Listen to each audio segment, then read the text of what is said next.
যেই ব্যক্তি দাঁড়ানোর ক্ষমতা রাখে তাকে দাঁড়িয়ে সালাত আদায় করতে হবে। তিনি যদি চেয়ারে বসে পড়েন, নামাজ না হওয়ার সম্ভাবনা 15.5 আনা। প্রিয় নবী সাল্লাল্লাহু আলাইহি সাল্লাম চেয়ারে বসে নামাজ পড়েন, অথচ ওনার জামানাতেও চেয়ার ছিল।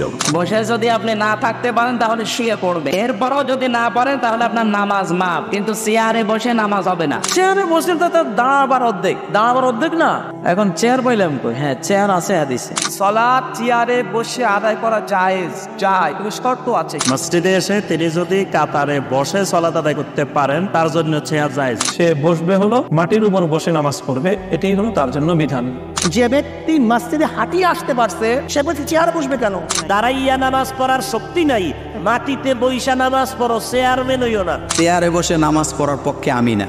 টেবিলের উপর মাথা রেখে সিজদা করছেন না, এটি বিদআত, এটি জায়েজ নাই। আল্লাহর নবী বলছেন শরীরের গতিতে সালাত আদায় করতে হবে। আমরা যারা এতেদালের ফাতোয়া দেই তারা বলি চেয়ারে নামাজ পড়া যাবে। মসজিদে বসে কোনো নামাজ হবে না এবং কিয়ামত পর্যন্ত হবে না। Right life is your.